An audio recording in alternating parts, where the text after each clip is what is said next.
I want her arrested right now. This is completely unacceptable. Ma'am, we need you to step away from the flower bed. Everything is quite all right, officer. You are violating the rules. It is crime. 2 patrol cars were already in my driveway when I opened the front door. Sunday morning, 8:47 a.m. My wife stood in the front yard in jeans and a gardening shirt, a trowel still in her hand, facing 2 uniformed officers. Karen stood just behind them, clipboard tucked under one arm, HOA lanyard around her neck, wearing the satisfied smile of a woman who thought this had already ended in her favor. "That woman doesn't belong here," Karen said, pointing directly at my wife. "I want her cited and removed from the premises immediately." At my wife's feet, in the grass near the flower bed, was a crumpled orange HOA notice. Karen had taped it to our front door 3 days earlier. My wife had peeled it off carefully so it wouldn't damage the wood. That was the crime. "This is HOA jurisdiction," Karen told the lead officer, full of confidence. "I have full authority to request the removal and arrest of anyone interfering with lawful HOA enforcement on this property." She had just called 911 on the wrong woman. She didn't know that yet. I stepped onto the porch in my bathrobe. The officers were calm, professional, just doing their jobs. They didn't know yet either. Karen turned to me without missing a beat. "Your household has been in non-compliance for 31 days, she said, glancing at her clipboard. "And this woman has now destroyed official HOA documentation posted to your property. I've already filed the paperwork." The lead officer asked my wife for her name. She gave her first name. He asked if she lived at the address. She said yes. He wrote something down. Karen didn't like how slowly this was moving. "I'd like this resolved now," she said, voice tightening. "That flower bed is in direct violation of Section 4.2, subsection C of the HOA governing documents. This household has chosen not to comply." The officer with the notebook didn't write that down. I remember standing very still on that porch. Not because I was scared, because there's a very specific kind of patience that comes from knowing exactly how a situation is going to end. It doesn't feel like calm. It feels like watching someone walk confidently toward a door you already know is locked. My wife hadn't moved. She wasn't afraid. She stood there with the trowel in her hand, looking at the officer with the steady expression of someone who had absolutely nothing to worry about. Karen kept talking. Procedures, violations, community standards. She had done this before. In fact, I later learned this was the 11th time in 3 years Karen had called law enforcement to support an HOA enforcement action in our neighborhood. But this time was different, because Karen had just called the police on the one woman whose signature authorizes every patrol officer's badge in this county. I let her keep talking. What Karen didn't know, what nobody in that driveway knew, was that the woman she was trying to have removed from our property was the county sheriff. But to understand why Karen thought she could do this, you have to understand the neighborhood we had moved into. We bought the house 14 months earlier. My wife picked it. She liked the yard, the afternoon light through the back windows, the sense that it might finally feel like home. 6 days after we moved in, our neighbor Mrs. Chen came by with almond cookies and a warning disguised as small talk. She sat in our kitchen for 12 minutes, then looked at us and said quietly, "You both seem like nice people. Just do what she says. It's easier." She meant Karen. Karen Carver had been HOA president for 6 straight years. That doesn't happen by accident. 2 people had tried running against her. One got hit with a string of petty citations and dropped out before the ballot. The other moved away the next spring. After that, nobody ran. Karen's board voted 3-0 on everything for 4 years. No dissent, no abstentions. On paper, it looked harmonious. In reality, it was fear. She had built a system, not around real community standards, around intimidation. 11 police calls in 3 years for things that had nothing to do with crime. Landscaping, parking, basketball hoops, mailbox colors, door shades. And every time officers showed up, homeowners backed down. Because when there are patrol cars in your driveway and a woman with a clipboard telling you she can fine you, lien you, and eventually foreclose on your home, most people do the math and comply.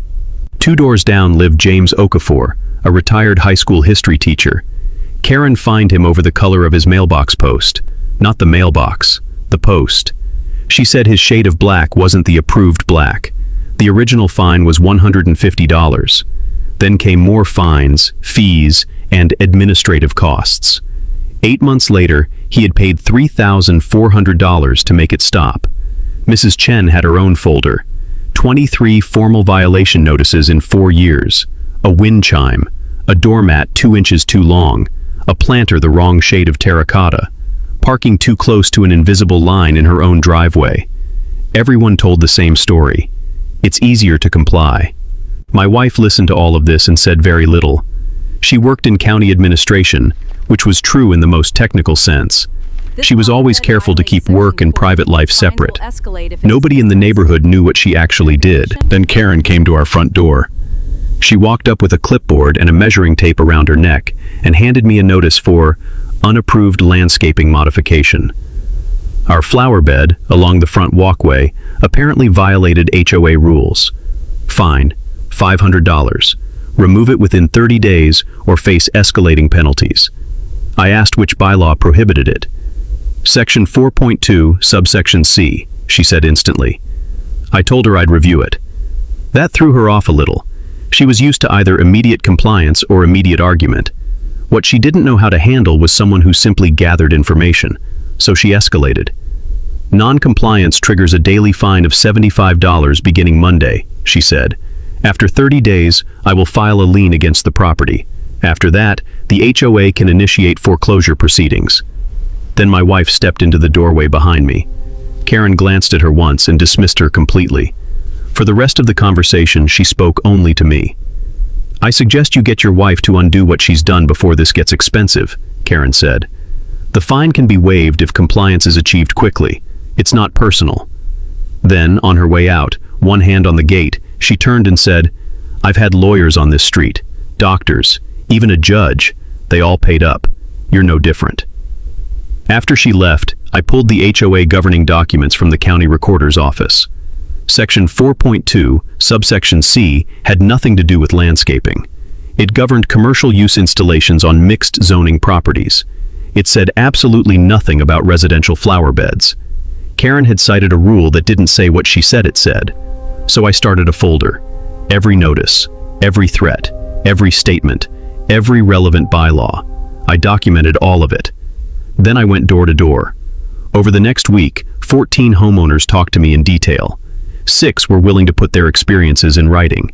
Mrs. Chen gave me her stack of 23 notices. James showed me something worse. Karen had placed a lien on his property and never released it, even after he paid. For 9 months it had blocked him from refinancing. Then I found the real problem. Karen's distributed HOA packet included a 2022 bylaw amendment, the amendment that supposedly created the landscaping rule she was citing against us and others. But the county-filed version of the governing documents contained no such amendment. It had never been filed. Legally, it didn't exist. Karen had been fining people for 3 years under a rule that was never properly adopted. I sent everything to an attorney. Then the next move came right on schedule. A certified letter arrived. Karen, acting as HOA president, had filed a formal lien against our house. Total amount, $4,200. Original fine, daily penalties, and a vague legal processing fee with no actual documentation behind it. A lien is not just a fine. It attaches a legal claim to the property itself. It affects refinancing, title transfers, and can be used as the first step toward foreclosure. I called my attorney. He told me what I already suspected. Yes, the lien was challengeable. But fighting it through normal channels would take months and cost more than the lien itself. That was Karen's whole system. Make resistance more expensive than surrender. Then she made another mistake. She sent a mass email to all 96 homeowners in the neighborhood. Subject line, HOA enforcement policy and non-compliant homeowners. She didn't name us, but everyone knew who she meant, and she put the threat in writing. Continued non-compliance would result in escalation to foreclosure proceedings. That email went into the folder too. Then Karen scheduled a special enforcement meeting. Thursday night, community room. Agenda item, non-compliant homeowner escalation review and board vote. Normally maybe 8 or 10 people showed up to these meetings. This time, 67 people came. The room only held 40. People lined the walls and stood in the hallway. Gerald was there. Mrs. Chen was there. James Okafor was there, hands in his pockets, quiet as ever. Karen stood at the front of the room smiling like she thought all these people had come to watch her win. I came with my attorney. My wife came in a few minutes later in jeans and a navy jacket and sat in the front row. Karen didn't even look up. At 7:03, she called the meeting to order and presented the case against us in full.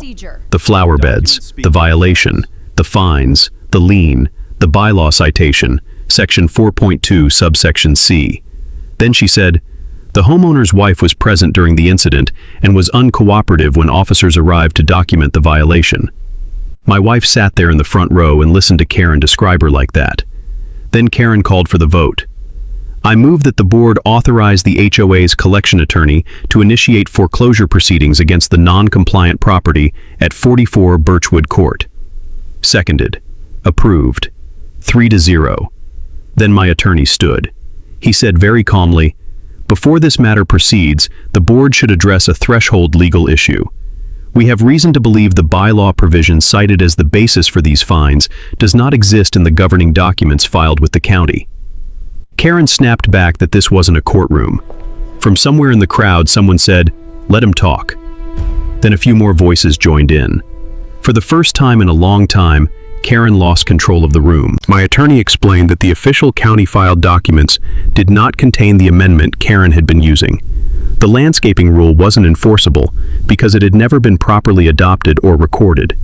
Karen interrupted, said the documents she distributed were the documents that governed. My attorney said, no, the governing documents are the ones filed with the county recorder. Then my wife stood up from the front row. I'd like to address the board, she said. Karen, still not understanding, said, we are not in an open comment period. That's when one of the deputies standing along the back wall spoke. One word. Ma'am. He wasn't talking to Karen, he was speaking to my wife. The room felt the shift before it understood it. My wife walked to the table, reached into her jacket, took out her wallet, opened it, and placed her county sheriff's badge and official ID directly in front of Karen. She didn't slam it down, she simply set it there, flat, clean, permanent, and the whole room went silent. Karen looked at the badge, then at my wife, then at the deputies, and the deputies were no longer looking at Karen, they were looking at their boss. My name is Sarah Mercer, my wife said evenly. I am the elected county sheriff of this county. No raised voice, no drama, just fact. On Sunday morning, 11 days ago, you placed a 911 call that resulted in 2 patrol units being dispatched to my private residence. On that call, and on body camera footage from that scene, you claimed to have full authority to request my removal and arrest from my own property under what you described as HOA jurisdiction. Then she placed another document on the table. The county attorney's office is now reviewing whether that call constitutes misuse of emergency services under state statute. Karen didn't say a word. At the far end of the table, the HOA's collection attorney slowly closed his briefcase. One of Karen's board allies stood up, grabbed her bag, and walked out of the room. Then my attorney laid out the documents side by side. Karen's distributed version, the actual county-filed version, the missing 2022 amendment, and the county record showing it was never filed. He let the room see it. I stood and said, the lien against our property is based entirely on fines derived from a bylaw provision that does not legally exist. We are requesting that the lien be vacated immediately and that every fine issued under this invalid amendment over the last 3 years be reviewed. Nobody answered right away. James Okafor, who had spent months walking around slightly bent under the weight of that lien Karen left hanging over his house, slowly straightened to his full height. Holt, one of Karen's board allies, stared at the table and muttered, I need to recuse myself from any further votes tonight. To our community. Karen just sat there looking at the badge. She had called the police on the county sheriff. She had tried to have the county sheriff removed from her own yard. She had filed a lien on the county sheriff's house. And she had done it all because she looked at my wife in a gardening shirt, holding a trowel, and decided she was nobody. The fallout came fast. Within days, the county attorney opened a formal inquiry into Karen's pattern of using emergency services for HOA enforcement. 11 law enforcement calls in 3 years, all under review. Karen was formally billed for the Sunday patrol response. Our fines were vacated within 10 days. Every one of them. The original fine, the daily penalties, the fake legal fee, the lien itself. The HOA was required to pay our attorney fees. 4 weeks later, the court invalidated Karen's 2022 amendment retroactively. That meant every fine issued under it was subject to review and possible refund. James came over on a Saturday morning and sat at our kitchen table with the official notice confirming his lien had been vacated. Then he took out the old lien paperwork he'd kept for months and fed it through my shredder, one page at a time. The interim board was formed within a week. Karen didn't run in the emergency election. Holt resigned. The other ally disappeared entirely. The new board members were James Okafor, Gerald, and Mrs. Chen. The same Mrs. Chen who had saved 23 violation notices in a rubber-banded folder, just in case it ever mattered. It mattered. Mrs. Chen's first board meeting lasted 40 minutes. The agenda was simple: review invalid fines and begin refund procedures. And through all of it, I kept thinking about my wife. She never raised her voice, not once. She never made it theatrical, never used her position for intimidation. She just waited until the truth would do the most good for the most people, and then she placed it on the table. The following Saturday was clear and cool. My wife was back in the front yard in the same gardening shirt, working in the same flower bed that had started all of it. Actually, not the same flower bed, a bigger one. She was adding a second row of plants along the border. No patrol cars, no clipboard, no orange notice taped to the front door. A kid rode by on a bike and waved, and for the first time since we moved in, the street was quiet in the right way. Not the quiet of people being careful, just quiet. Inside my home office on the wall, I keep a small, cheap frame.